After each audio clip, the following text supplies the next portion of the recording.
Okay. And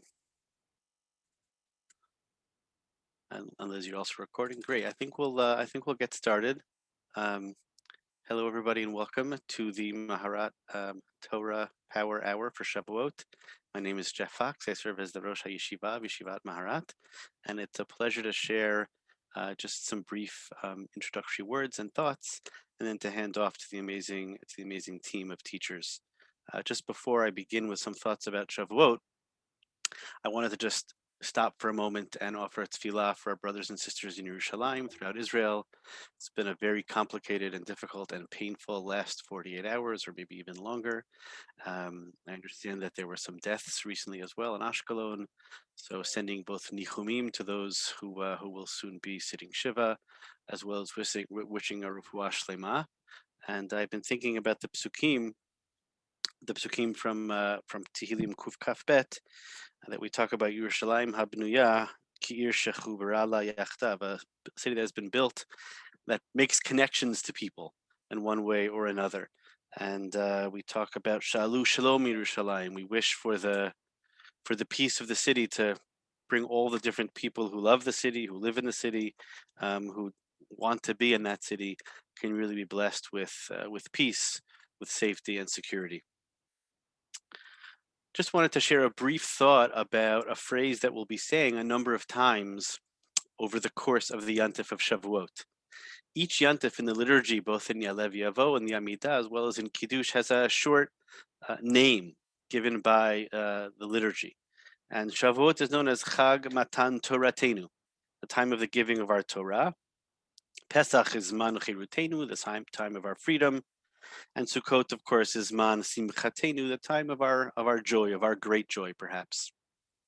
And when you look at that phrase, you'll notice immediately that there's something different about Shavuot, in that we're celebrating the giving of the Torah by somebody else. Meaning, on Pesach we're celebrating our freedom, on Sukkot we're celebrating our joy, but on Shavuot we're celebrating God's giving, Matan Toratenu. So the first piece of that, I think, is to be reminded that we are blessed to have this amazing gift from HaKadosh Baruch Hu, this gift that is life-giving, and that ultimately the system of the Torah, the system of Halakha, has a claim on my life, that it makes demands of me, mitzvot of me, and that ultimately, on some level, I'm just a passive recipient in one way or another of the gift, of the matana, of the matan Toratenu. It's also true at the very same time that it's not just Matan Toratenu, the giving of our Torah, because it could have been Zman Matan Toratecha, the giving of your Torah. But instead we say Zman Matan Toratenu, the giving of our Torah. And so I think part of what's going on is that we are not only ever just passive recipients, but at some level it's Toratenu. It's our collective Torah. It is, in fact, an opportunity for each of us to be creative producers of Torah, to help Torah be alive, to Torah have meaning and responsive to the issues of our lives of the 21st century today. And so when we recite on Sunday night, both in our davening and in our Kiddush, Zman Matan Toratenu, hopefully we can think of ourselves both as recipients, as passive recipients of a system that claims me, as well as creative producers of our shared Torah, of our shared wisdom, of our amazing tradition. And so we have an opportunity today to hear from some amazing producers and creators, and also receivers of Torah. So we'll first hear from Rabbanit Dasi Fruchter, followed by Rabbanit Amalia Haas, and then Rabba Kohl Finegold, and concluding with Rabbi Erin London. So without further ado, I turn us over to Rabbanit Dasi. Thank you so much, Rabbi Fox. This is such a cool, wonderful crew that are getting us ready. I love the title of this, Power Hour of Torah. It's like we're all gearing up for it. It's really, really exciting. I wanted to share with you a short teaching about how I'm feeling regarding Shavuot this year. If you're anything like me, maybe Shavuot last year was celebrated at your dining room table, you and a sefer, you and a book, meditating on all of the different areas that you'd like to think about around the Torah.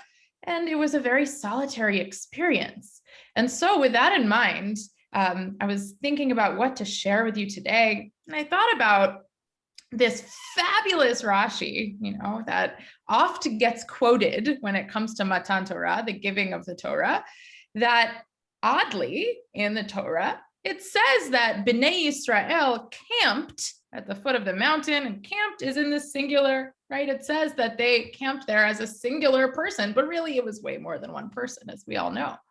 And Rashi says, and sometimes it's discussed, this phrase is discussed in a Shlomi Dak song or in other contexts, that they were ki'ish echad b'lev echad, they were like one person with one heart when we received the Torah. And there's a part of me, as we are looking towards Shavuot this year, that wants to replicate that moment, that wants to go from the singularity of sitting at my dining room table to the rush of people that create an ish echad b'lev echad, just being around people. And maybe some of you have had the opportunity to be around people for the first time, and it is just wonderful to think about Matan Torah as an experience of the communal receiving of the Torah.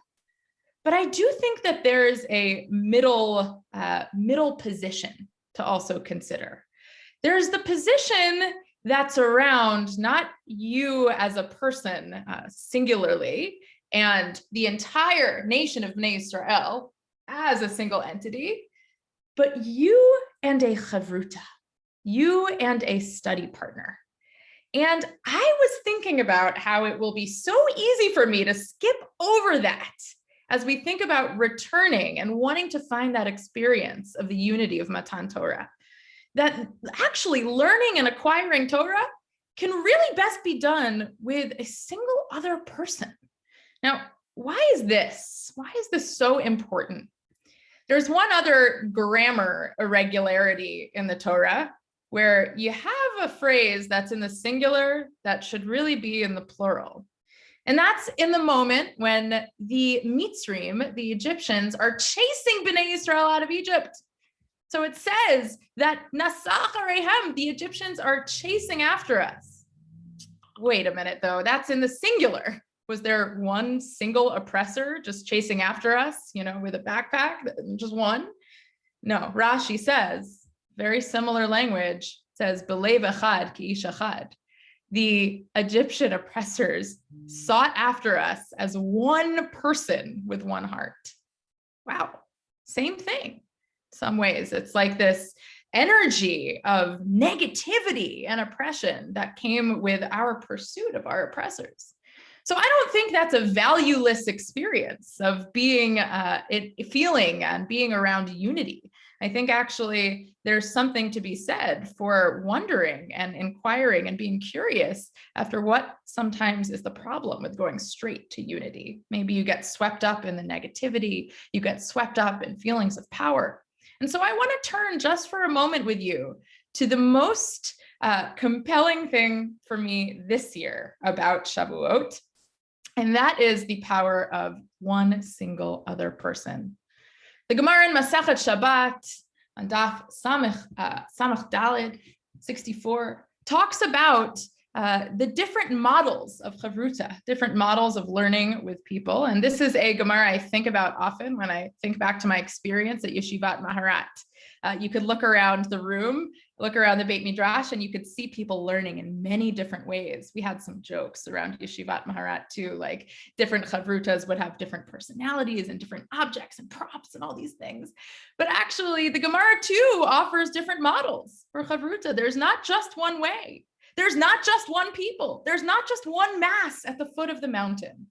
There's actually many different ways to enter into conversation with one other person when it comes to acquiring the Torah and learning Torah.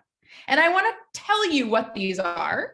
And then I want to leave it to you to decide, maybe you'll sit with one other person over Shavuot and think about what model you'd like to take.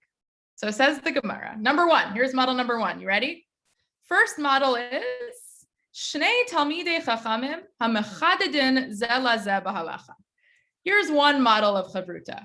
You can sit with your study partner and sharpen them when it comes to learning Torah. I'm looking around the room wondering, like, which of you is a chavruta sharpener, right? You sit with another person and you want to ask them questions that are so sharp to get at the root of what exactly the truth is of that particular Torah you're studying. That's number one. You can think about if that's you. Number two, Shnei Talmidei Chachamim Hanochen Ze Laze B'Halacha.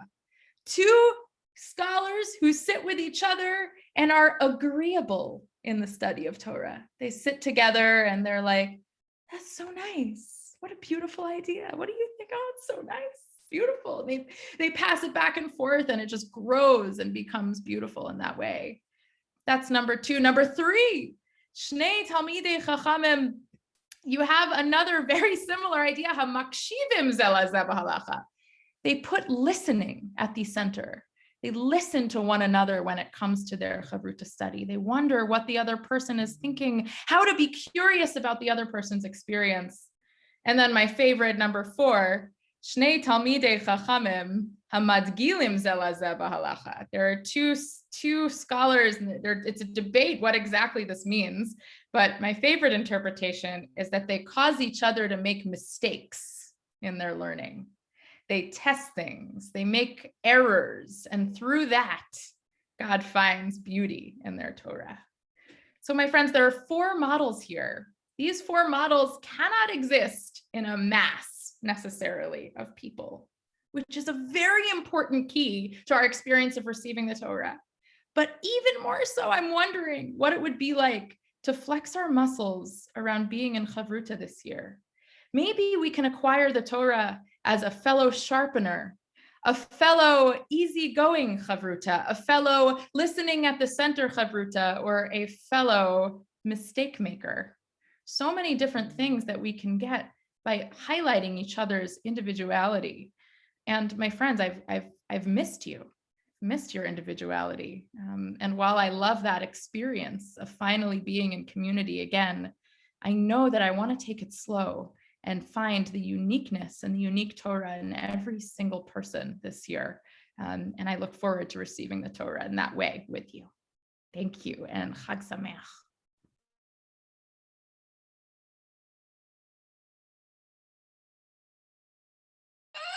Thank you so much, Rabbanit Dasi, for that glorious and gorgeous meditation on what it means to learn in chavruta.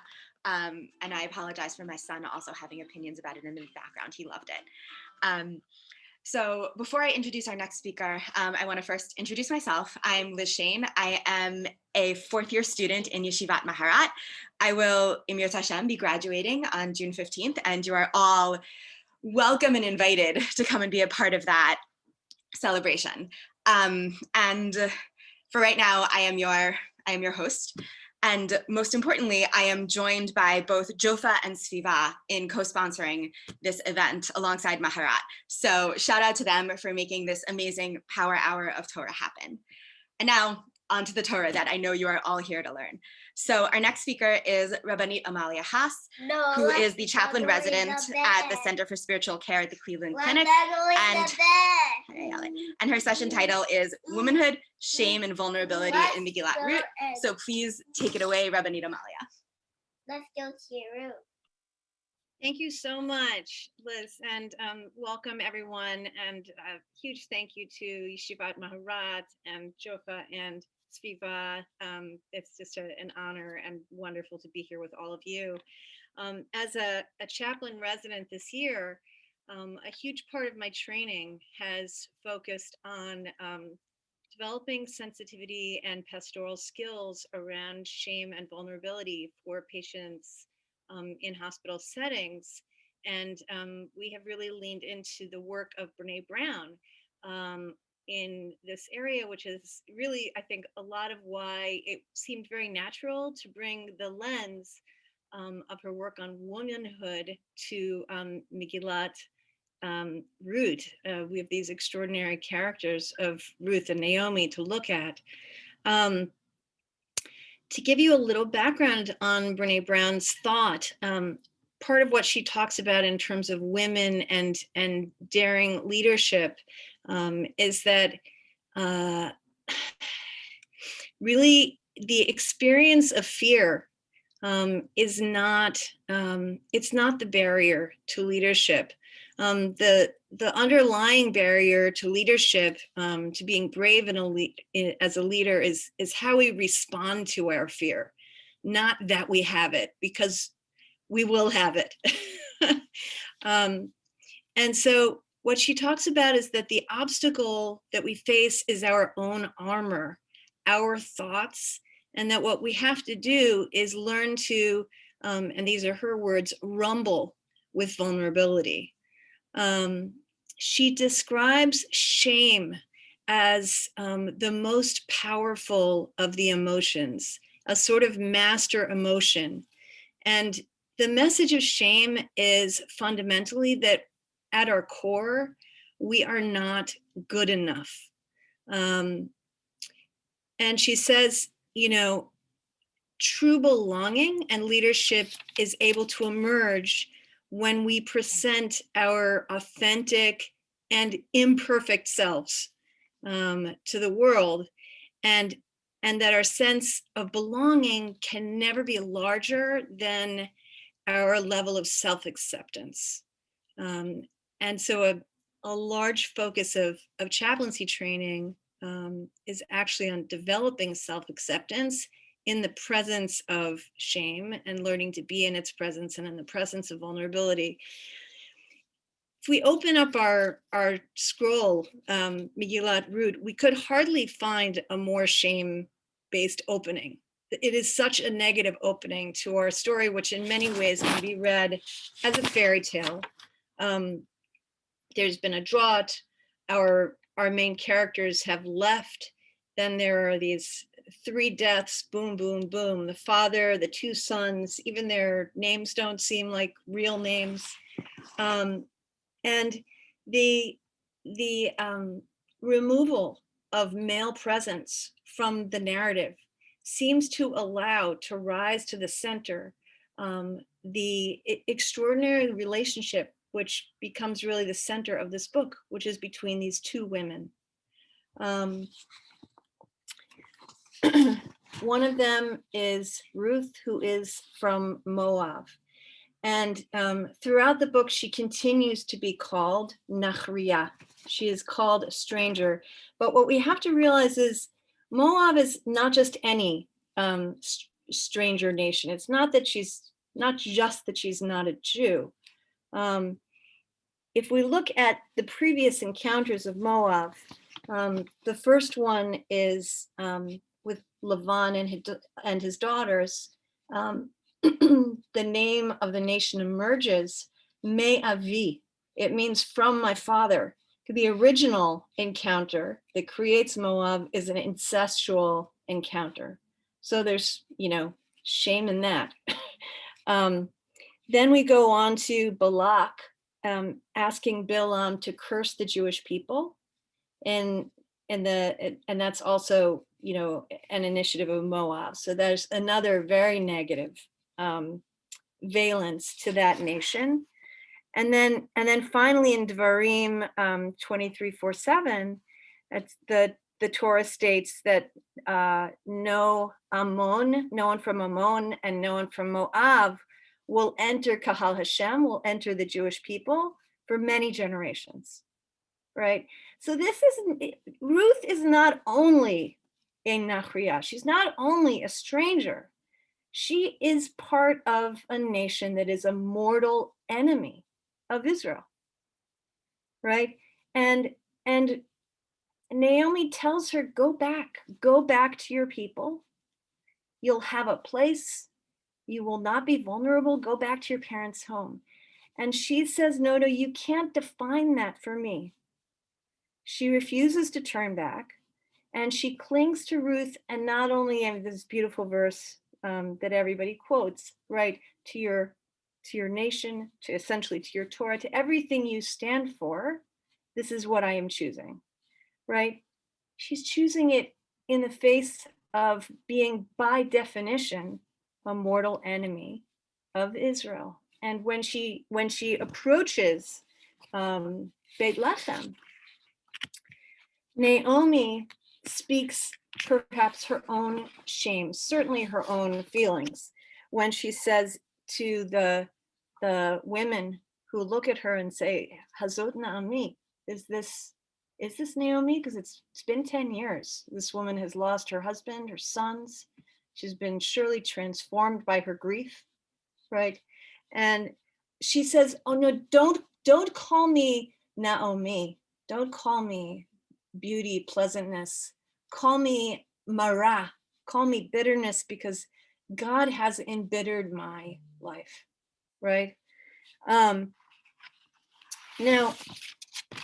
I have to fast forward a bit here, but what you need to realize is through the whole Megillah, you'll see this if you haven't read it closely again this year yet, she continues to be called a stranger.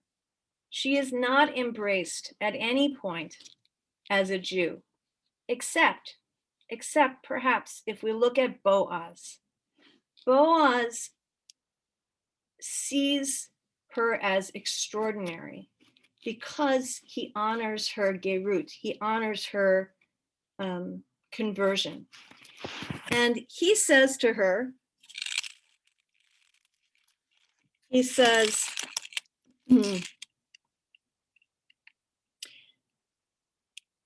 Halo shamat biti al telchi lilkot b'sadeh acher v'gam lo ta'avuri mizeh v'chod tidbakin im na'arotai. Don't go anywhere else. Only harvest in my field. Stay close to my maidservants. And then he says, and she responds to this kind of hospitality that he extends to her in verse 10. Vatipol al paneha v'tishtachu arza v'tomer elav. So she prostrates herself face down on the ground, right? Extraordinary physical manner showing gratitude. Madua matzati chen be'einecha lahakireni. Why are you so kind to have taken notice of me? Va'anochi nachriya, and I am a stranger. Right? So up until here, she keeps acting as a Jew. She's doing all these mitzvot and carrying on taking care of her mother, doing kibud aim and all of this. And everybody keeps calling her a stranger. He doesn't call her a stranger. He says, Biti, my daughter. But then in the face of his support and love and recognition, she is then able to say her vulnerability. Va'ani nachriya, I am a stranger. But this is not owning her own strangeness. She's not shaming herself, because she doesn't experience shame in her difference. She's voicing the vulnerability that she knows she carries. Now, of course, one of the primary metaphors that we have on Shavuot is that of flowers. And I always think of the flowers covering the mountain when the Torah is given. Part of what we don't always think about with that imagery of flowers is that flowers are nature's, when we think of the birds and the bees, right? Flowers are sexual organs that are open and vulnerable. And that vulnerability is healthy. That's how HaKadosh Baruch Hu keeps the world moving along. And here also we're seeing in Ruth, healthy vulnerability when she's safe, when she finds Boaz and he recognizes her greatness, then she opens herself. She says, why are you recognizing me?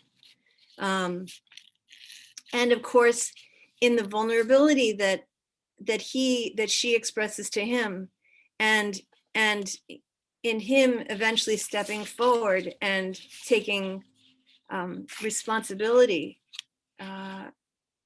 for caring for Naomi and for Ruth through her, what ends up happening is that the Davidic line is begun. And so what I hope for all of us as we hopefully are moving through to the end of a time of great vulnerability, is that we all flex our muscles to be able, like Ruth, to be aware when shame is being raised, but not shamed, and to stay in the presence of our vulnerability, which is the access to our bravery, and that we should also merit to continue to see the blooming of the many, many flowers on Har Sinai this Shavuot. Chag Sameach.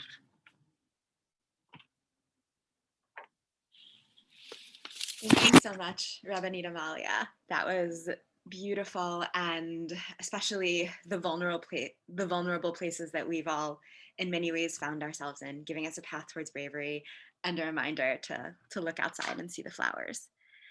Our next speaker is Rabbi Kohl, who is the Director of Education and Spiritual Enrichment at Shar Shamayim in Montreal.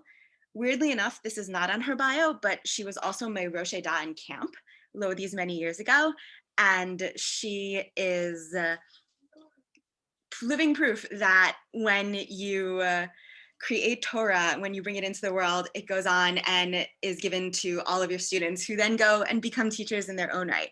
So with that in mind, she is here to teach you now, and she will be speaking on redemption in the book of Ruth. Oh my goodness, Liz, I think I need to add that to my bio now.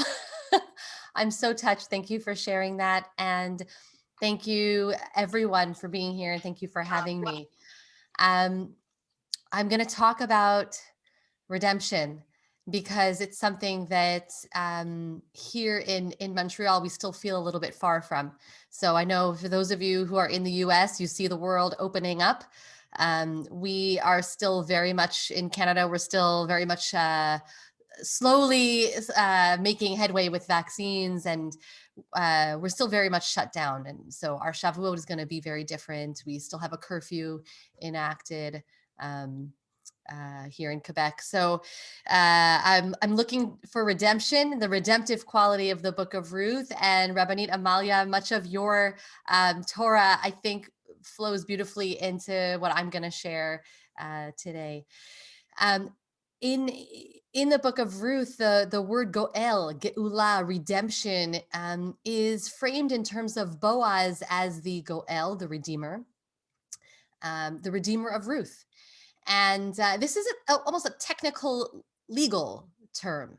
So, of course, there's a debate. Who is the closest Goel? Who is the redeemer? Is Boaz the closest relative? If he isn't, and he has to find the other Goel and have permission. But what we're talking about is the mechanism of Yibum, of the Levirate marriage. And the closest male relative will redeem Ruth from poverty. Redeem this woman who otherwise doesn't have any economic future or security because she is a widow, as is her mother-in-law, Naomi. And we see echoes of this same law in the parasha we just read this past Shabbat, one of the parashiot we read in Parashat Behar. There too, there's a Goel, a redeemer, who will purchase the land from someone who is impoverished, who is sort of being forced to sell their land. Let the redeemer come and purchase it so that at least this land can stay in the family, can stay within the tribe. And it's echoed in the Haftarah as well, the Haftarah that we didn't read, the Haftarah of Parshat Behar, where Yirmiyahu, the prophet Jeremiah, is redeeming land. So the redeemer is someone who is doing chesed, who is doing kindness. And of course, in the book of Ruth, Ruth is very much an active participant in her own redemption. That redemption from Boaz only comes because of the chesed that Ruth has shown to Naomi, and he's so moved by Ruth's deeds, by Ruth's kindness, by her chesed, by her reputation, that he offers this redemption. But I want to focus on another layer of redemptiveness in the story, and this has to do with a sense of liberation, a sense of freedom from a past of darkness, a past of dysfunction. And it is a redemption that both Ruth and Boaz experience. They have something common in their ancestry. And Rabbanit, Amalia, you made reference, of course, to the roots of Moav. Moav, the name Moav, Me'av, stems from the incestuous relationship of Lot with his daughter, with both of his daughters, actually. And so Ruth comes from a problematic relationship. So let's just recall the story here. The cities of Sodom and Gomorrah, Sodom and Amorah, have been completely destroyed. Lot and his family flee. So it's Lot and his two daughters. His wife ended up a pillar of salt, and they escape. For all they know, all of humanity has been destroyed. And the daughters get their father drunk and become pregnant with his seed. And Ammon and Moab are the two individuals and eventually nations that stem from that incestuous union. And although it is an incestuous union, their intentions are good. They want continuity, right? They want continuity for the human race. But the name Moav is a little bit of a breach of modesty to actually name the son Me'av. This child came from my union with my father. But ultimately, that is the founding of this nation of Moav. Similarly, Boaz, we hear his lineage. Boaz comes from Peretz. Peretz, the child of the union between Yehuda and Tamar, also a union that it represented a breach of propriety. Of course, it ends up with Tzadka Mimeni, with Yehuda admitting that Tamar was righteous, that the intentions were for the sake of continuity, for the sake of the line not being interrupted, the line of the family. But Peretz, Pritzat Geder, a breach of boundaries, that's inherent also in the very name of this child. And according to the scholar Orit Avneri, she writes about this commonality in the ancestry of Ruth and Boaz. Ruth stemming from Moav and Boaz stemming from Peretz. Both of these were relationships that were a breach of the system, even though they were for the sake of righteousness and for the sake of continuity. And again, even the names are distasteful in some way. So what is the redemption that happens in this story, in this book of the young woman Ruth, who finds her way to the land of Israel through an act of chesed, through an act of kindness, and who Boaz notices doesn't chase after the bachurim, the young men, doesn't go after, her own attractions, but understands that there is a duty and there is a lawfulness that she wants to uphold. And her union with Boaz is incredibly lawful. And I say it that way because there are several times in the story where it seems like there might be a breach, right? There's a young woman laying at the feet of this man in the middle of the night. And yet when he awakens and he says, "Who are you?" she explains, "You are a Goel. You are a redeemer." We have a chance here to redeem the relationships of our ancestors. We have a chance to show that the law can bring us justice and can bring us the chesed, the kindness. We don't need to go outside of the law, but we can do it within the system. So in many ways, this process of redeeming Ruth is a redeeming of both Boaz and Ruth and the stories that have led them to existence. And there's a fixation on doing it right. Boaz is going to dot his I's and cross his T's and investigate the other Goel and speak to Ploni Almoni and do it publicly in the city gates. And the entire book is a progression of bringing Ruth inward. And I loved, Rabbanit Amalia, what you shared about her being very much vulnerable and a nochriya and outside. And throughout the book, she's traveling actually inward and inward and inward from the land of Moab closer in. Then she's still outside in the fields, but eventually she makes it to the city gates. She makes it to the seat of the law itself. And in the moment when the yibum is complete, where Boaz redeems Ruth, we have proof that the system works, that righteousness and chesed and continuity and our commitment to humanity can all be realized and expressed within the system of the law. The book of Ruth redeems even the Torah by showing us that the laws of Yibum, which were expressed at least at first in theory in the Torah, are now seen in practice to work, so to speak, to be effective. And so perhaps as we encounter Shavuot and as we encounter laws that sometimes fill us with a sense of being unsettled, and as I said, here we're very much still in the midst of restriction and constriction because of the pandemic and because of the intensity of the guidelines. It's also a reminder of the freedom that law can give us. And when we take responsibility for expressing that law in a manner of chesed and care for another, when we take a faith that the law is here to serve us and to serve the continuity, then the law rises to meet us. Then just as Ruth and Boaz have redeemed their ancestors and they've redeemed the relationships from which they stem, so too their union stands for lawfulness and stands for the geula, the redemptiveness of halacha, of something that maybe doesn't seem so romantic at first, but through this we have the continuity, of course, of the Jewish people. Thank you so much for having me. Thank you so much. That was wonderful to hear. Chasta, I really liked it too.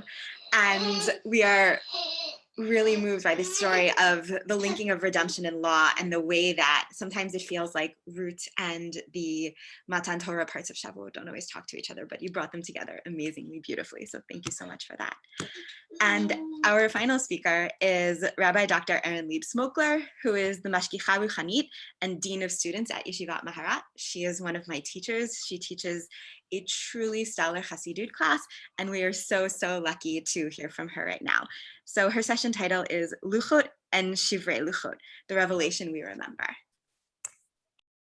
Thank you so much, and it's an honor to learn with all of you, former students, now my teachers, and the rest of you here. Really, thank you. So I'm gonna circle us back to Matan Torah. Chag Matan Toratenu is, of course, as many have already said, the name given to this holiday. And I've always found it to be particularly interesting that we focus on the matan, on the giving, and not on the receiving. Because after all, it's not clear that the Torah that was given, presumably on Shavuot, was received at the bottom of the mountain, because there was a grand event that seemed to have interrupted that, and that was the breaking of those very tablets. And so there's an ambiguity that we actually have on our Jewish calendar about what is Shavuot actually remembering, and what are we carrying with us when, after all, we are noting this act of giving that might not have been fully received, or might have been received differently than it was intended. So I want to think a little bit about the fate of those first Luchot and what they might teach us about this holiday this year. So as a reminder, right, Moshe, upon seeing the Egel HaZahav that the Jews have built at the foot of the mountain, famously smashes those tablets, Vayashlech meyado et haluchot vayashber otam mitachat hahar. He throws them down. And there are all kinds of interpretations about why, how, was it anger? Was he protecting the people? Was he protecting himself? Was this an impulsive reaction to the shock of the sin that he beheld? But indeed, this is the fate of these tablets, that they are broken. And something that is profoundly interesting, I think, is the way that Chazal came to read this moment, came to understand the breaking of the tablets as actually one of Moshe's great moments, as opposed to perhaps one of his fatal flaws. And in fact, not only is it celebrated, but it is suggested by Chazal that God's self, Kivyachol, gave Moshe a pat on the back, said to Moshe, Yasher Koach Sheshibarta. And we learn this in the Talmud, in Shabbat Pezayin Amud Aleph, but it's actually quoted by Rashi, not just anywhere, but actually in the final verse of the Torah itself, which I'm going to read to you in a moment. The final verse of the Torah itself is, or the final verses, V'lo kam navi od b'Yisrael k'Moshe asher yida'o Hashem panim el panim. L'chol ha'otot v'amoftim asher shalacho Hashem la'asot be'eretz Mitzrayim l'Faro l'chol avadav u'l'chol artzo u'l'chol hayad ha'chazaka u'l'chol ha'morah ha'gadol asher asa Moshe la'inei kol Yisrael. Moshe is here valorized as we come to the conclusion of the 5 books of the Torah. Moshe is here valorized for all the wonders that he brought. Le'einei kol Yisrael. Those are the last words of the Torah. Le'einei kol Yisrael. And what does Rashi note on these words? Le'einei kol Yisrael. What is it that Moshe did that was so great? And what is the final kind of message of the Torah? Rashi says, Le'einei kol Yisrael shenas'o libo lishbor haluchot le'eineihem. That it arose in his heart to actually break the tablets in front of them. Shenatmar ve'ashberem le'einechem. V'hiskima da'at HaKadosh Baruch Hu le'da'ato. And God agreed with Moshe. Shenatmar asher shibarta, yasher koach sheshibarta. On the words asher shibarta, which feature in the story in Shmot, it is imagined that God said, it's kind of if you say asher shibarta a couple of times, it begins to sound like yasher koach, supposedly. Asher shibarta yasher koach, Moshe, well done for this smashing. And so this leaves us with a really interesting idea that Moshe's act of breaking the tablets was his final fantastic gesture, or if not his final, it is the one that we ought to remember as we conclude the reading of the Torah and our own reception of Torah. The Torah itself was once broken, and that God assented to that breaking. God saw something in that moment that was so incredibly special and wondrous. Why? Why would the breaking of the Torah itself merit a yasher koach? That's question number 1. Question number 2 is, what would the fate become of those broken tablets? And that too leads us to an interesting visual that is given to us by the Gemara, reading verses in the Torah. The Gemara says in Baba Batra, Yadal Amud Bet, Luchot v'Shivrei Luchot munachim ba'aron. What happened to these first shards? They were collected and they were held onto. They were held onto in that same aron that would ultimately house both the full, complete tablets that would be given again at Sinai, presumably not until after Shavuot, but maybe around Yom Kippur. Those whole tablets would be actually retained together with those broken shards. One other bit of interesting note is what else would accompany those things.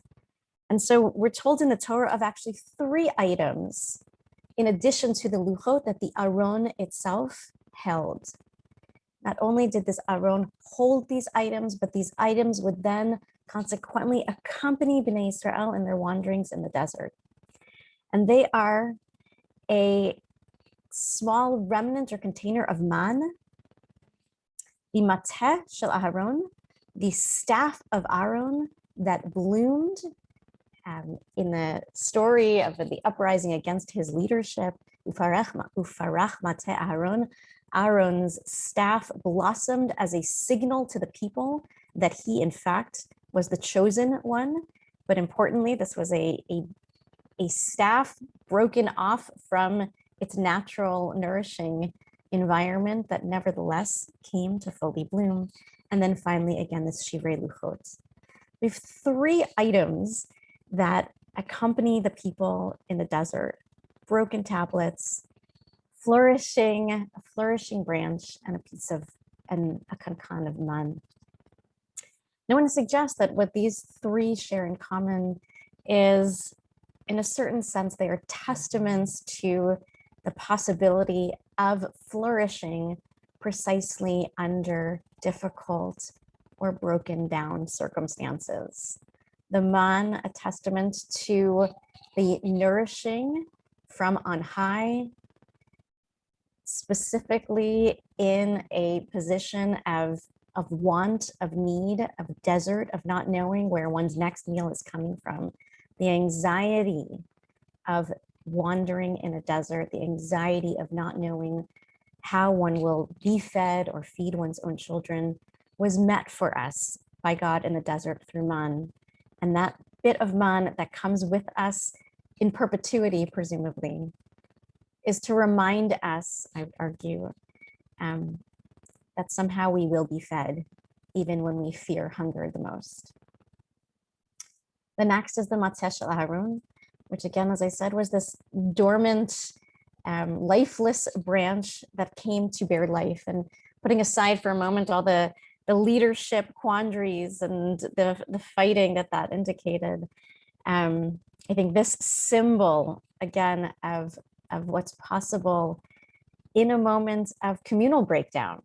So not only times of uncertainty, but also times of communal unrest, which sadly we know much about both here and far away from here today. Right, so in moments of communal unrest, there can still be flourishing. There can still be growth possible. And finally, we come back to the Shivrei Luchot, these shards, these pieces that we might have thought were remnants of Moshe's anger, turn out to be foundational emblems for us as people to sit with perhaps our own shards and our own broken pieces. Yasher koach, says God, according to Chazal, right? Yasher koach sheshibarta. Good for you, Moshe, that you knew when breakdown was called for. Yasher koach, that you were okay smashing things, because as we know later from Kohelet, l'chol zman va'et, there's a time for everything, and there's a time lishloach, says Kohelet, and there's a time for rebuilding as well. Et levakesh ve'et labed, et lishmor ve'et lahashlich, et likro ve'et litfor, et lachshot ve'et ledaber, le'ehov ve'et lisno, et milchama ve'et shalom. There is a time for everything. There's a time for broken shards too. And this collective image of the Aron, containing so many of these reminders of brokenness, as well as our capacity for shleimut. Right? It's not just the broken pieces that sit there, but the whole pieces too. The whole tablets sit there, and the flowering of the branch is there, and the man that fed is there. So we are called to both remember our experience of anxiety, uncertainty, want, and yes, maybe anger too, as well as the redemption on the other side of that helped us through to the other side. And so I think that taken together, this is a much more complicated picture of what Chag Matan Toratenu might actually be.